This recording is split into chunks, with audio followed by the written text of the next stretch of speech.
In the heart of Kui village, where morning mists danced lazily through bamboo groves and elders sat beneath the sacred Iroko tree, spinning tales of ancestors, Fak was a name uttered with pride. She was not merely a girl, she was the village's dream incarnate.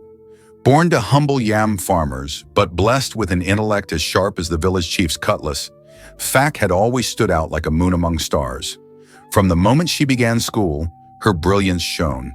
She spoke the Queen's English with a crispness that surprised the teachers brought in from the city. At 17, she not only graduated top of her class, but was awarded a government scholarship to study law at a prestigious university in the capital. The entire village came alive with songs and drums. Women danced in wrappers of vibrant colors, and men slaughtered goats in celebration. "You carry all our hopes," her mother whispered, tying a red coral bead around her wrist the morning she left. "Do not forget where you come from." Fak smiled, her eyes gleaming. "I will return a barrister. You will see me on television." And so, with a kiss to her mother's cheek and a final bow to the ancestors, she boarded the rickety bus to the city, unaware of how cruel that city could be. The city was nothing like Kui. It smelled of gasoline and sweat. Tall buildings stood like silent judges, watching her every move. The university was vast and impersonal, a maze of lecture halls, forms, and faceless professors who never remembered her name. Her roommates were city girls draped in synthetic wigs and thick makeup. They laughed at her accent, mimicked her village manners, and called her bush girl. But Fak endured. For the first year, she wrote home often. Her grades remained strong. Her mother's prayers still echoed in her ears. Yet as the semesters wore on, things began to change.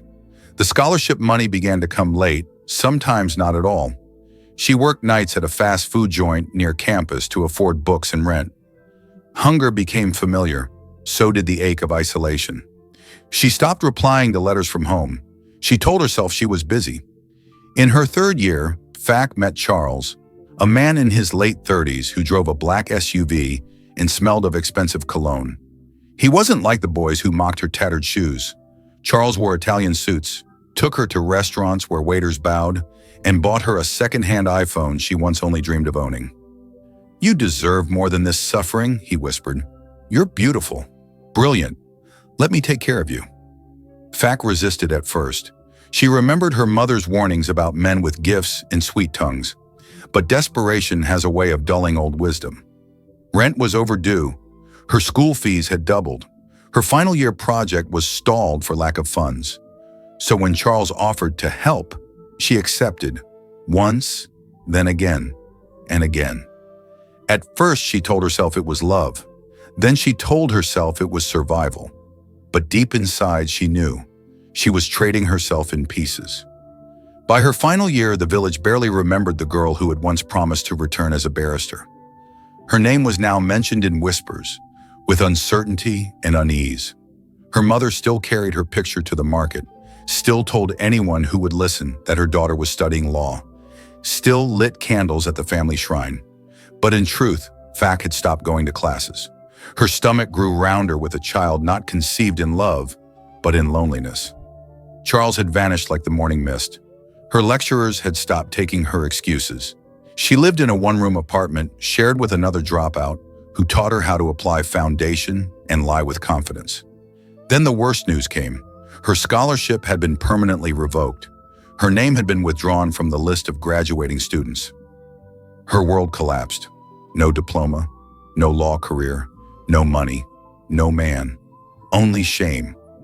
In a daze, she boarded a bus back to Kui village, not with dreams in her eyes, but with a baby in her womb and disgrace staining her soul. As the rusting vehicle creaked toward the familiar hills of her childhood, she wondered what awaited her. Rejection? Forgiveness? Would her mother still embrace her? Would the village still sing? Or would they turn away like the city had? The sun was beginning to set when the bus hissed to a stop at the edge of Kui village. Fak stepped down with trembling legs, clutching a faded duffel bag in one hand and her swollen belly with the other. Her clothes hung loose on her frame, and her once bright eyes were dulled by fatigue and defeat. Children playing in the dust-streaked paths stopped to stare. A few ran off, whispering excitedly, "She has returned! Is that not the girl who went to the city?" She looks different. Fak ignored them. She began the slow walk down the familiar ochre path that led to her mother's compound. Her feet knew the way, but her heart hesitated at every turn. Memories haunted her with every step. The sound of her mother's laughter, the clapping at the village square during her send-off, the chants of "Barrister Fak, Barrister Fak." Now there were no chants, only silence and suspicion. She reached her compound just as her mother emerged from the small kitchen hut, holding a bowl of hot yam pottage. The bowl crashed to the ground as her mother's eyes met Fak's. For a moment they stood frozen, the weight of disappointment thick in the air. "Mama!" Fak's voice cracked like dry harmattan earth. Her mother didn't speak. She simply opened her arms. Fak fell into them, sobbing. All her walls broke.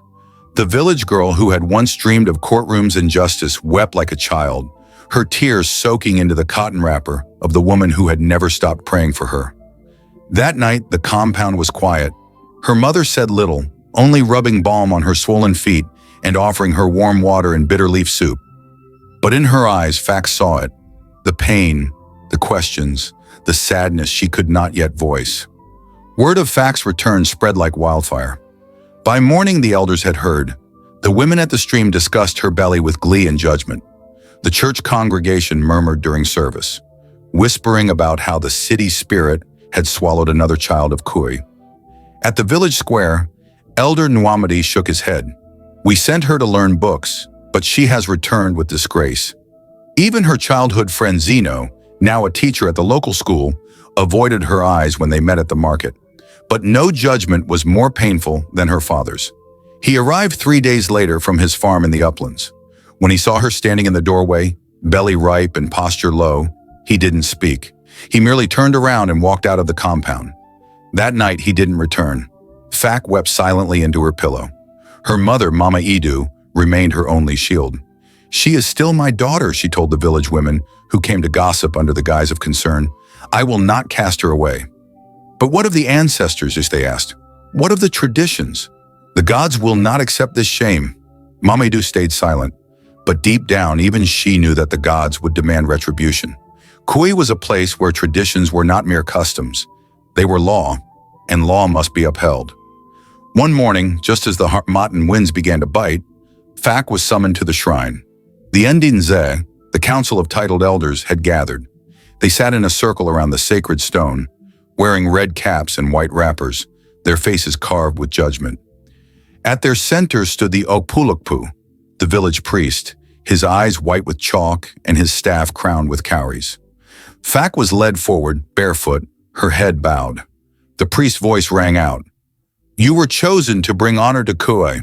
You left as a daughter of promise and returned as a carrier of shame. Who is the father of this child?" Fak shook her head. I do not know." A murmur rippled through the crowd. The priest's staff struck the ground. "Then the gods have been insulted." Elder Nwamadi stood. "Tradition is clear. She must be cleansed. The land must be purified." "But she is with child," someone cried. "Even more reason," the priest replied. "This child carries the curse of the unknown. If we do not act, famine and sickness may visit us." The sentence was swift. 7 days of isolation in the evil forest and a ritual cleansing by the river priestess. If the gods accepted her spirit, she would return. If not, her mother fell to her knees. "Please, she is only a child." But tradition showed no mercy. That night, Fak sat alone in the cold hut. Her head was shaved, her body rubbed with palm oil and ashes. Outside, the wind howled through the trees and the village watched from a distance, some with pity, most with relief. Kui had made its decision. The forest swallowed her. At first, it was the silence that terrified Fak, a silence not born of peace, but of presence, something watching, waiting. The evil forest, Ojioba, was not merely a place of exile. It was a realm where the living brushed against the dead, where spirits lingered like breath in cold air. They had left her at its edge at dawn, a small mat, a calabash of water, and a folded white cloth, her only possessions. As the sun rose above the canopy, Fax stepped past the line of cola nuts that marked the threshold, and the weight of centuries pressed upon her. She walked until her legs gave out. There, beneath the twisted arms of an odala tree, she sat and waited. The first night was a war of sound. Owls hooted, crickets screamed, branches snapped beneath unseen feet. Fack curled into herself, clutching her belly, her shaved head damp with fear sweat. She remembered the tales of spirits that mimicked human voices, of trees that whispered curses, of a woman who once went mad after seeing her own shadow dancing without her. At some point in the night, Fack thought she heard her name, a whisper on the wind. Fack, Fack. She closed her eyes. Leave me alone, she muttered. I've suffered enough. But the voice came again, gentler now, a woman's voice, ancient, echoing. Not all suffering is a curse. Some is a doorway. She didn't sleep, but she didn't scream either. She simply waited for morning. By the third day, hunger gnawed at her stomach like rats. The water had run out, and her limbs ached from sleeping on the hard earth. Her child kicked within her, as if asking, "Why have you brought me here?" Her lips cracked. Her eyes grew hollow. Madness tiptoed at the edges of her mind. And then she saw her. A woman robed in white stepped from the trees. Her skin was the color of charcoal, her eyes pale and unblinking. Beads clinked around her waist as she moved silently. Barefoot, the air around her shimmering like heat. "Who are you?" Fack croaked. "I am Nemkadi," the woman said. "Daughter of the river, keeper of forgotten daughters." Fack tried to rise but fell to her knees. "I don't want to die here," she whispered. Nemkadi knelt beside her. "Then live, but not as you were. The gods have broken you so you may be reshaped. Are you ready to become clay?" Fack, desperate, nodded. The priestess placed a cool hand on her forehead. "Then we begin." For the next 4 days, Nemkadi visited her. She brought herbs, fruits, and water from a stream that did not appear on any village map. She spoke in riddles, parables, and lullabies. She taught Fack how to breathe in rhythm with the trees, how to listen for signs in the rustle of leaves, how to silence the voices of shame inside her. "You carry a child," Nemkadi said on the 5th day. "But more than that, you carry story. You must decide how that story ends." Fack began to speak of her past. The city, the laughter that turned into scorn, the man who promised marriage but vanished with the next semester, the clinic she couldn't afford, the shame that choked her until she could no longer look at mirrors. Nemkadi listened. On the 6th night, Fack bled from the nose and convulsed. The priestess grounded herbs and whispered chants into her ears, invoking the spirits of healing. Fack drifted between worlds, her body heavy, her soul floating. She saw her grandmother seated beneath a mango tree. "You are not ruined," the old woman said. "You are ripe." When Fack awoke, her tears washed her cheeks clean. For the first time, her belly no longer felt like a burden, but like a promise. On the 7th day, the drums sounded from the village square, a sign from the priestess. The cleansing was complete. Fack emerged from the forest, guided by Nemkadi's hand. Her skin was ash-covered, her eyes like burning coals. Changed, ancient, reborn. The villagers gathered at the path leading into Kui, unsure whether to kneel or run. Mama Edu stood at the front, tears pouring down her face. Behind her, Fack's father stood stone-faced. But when their eyes met, something in his broke. He turned away, shoulders heaving. Nemkadi spoke to the elders. "She has passed the test of the gods. Let her walk among you, not as the girl who left, but as the woman who has returned." And Fack walked forward, barefoot, into the heart of the village that had condemned her. Some bowed, some turned their backs, but no one stopped her. That night she slept in her mother's hut, her head on a new pillow, her spirit quiet. The rainy season came early that year. Clouds gathered like witnesses in the sky, and when the first drops fell on the thatched roofs of Kui, old women whispered that the gods had been moved. For the first time in 3 years, the yam seedlings pushed through the soil like prayers being answered, and they said it was because of Fack. She no longer answered to that name alone. Children now called her Ada Nemkadi, daughter of the spirit woman, and sometimes even Manso, the sacred one. It was not a title she had asked for, but titles like scars often came unbidden. Fact did not return to the village as a lost child. She returned as a keeper of wisdom, a young woman who had died in the forest and come back bearing fire. Her belly swelled with life, but she moved as though she carried something more, a vision. At first, the village watched her in silence. Suspicion still lingered in some corners, especially among the old men who remembered her shame. But the land had softened, and so had the people. Fact did not speak in anger. She spoke in healing. She gathered the girls of Kui under the mango tree where old stories were once told. She taught them how to read the moon, how to walk without apology, how to weave threads not just into baskets, but into meaning. She taught them the secrets Nemkadi had whispered in the forest, the balance between body, blood, and breath. The women came next, those with bruises hidden beneath wrappers, with eyes dulled by years of silence. Fact listened. She gave them herbs, chants, and courage.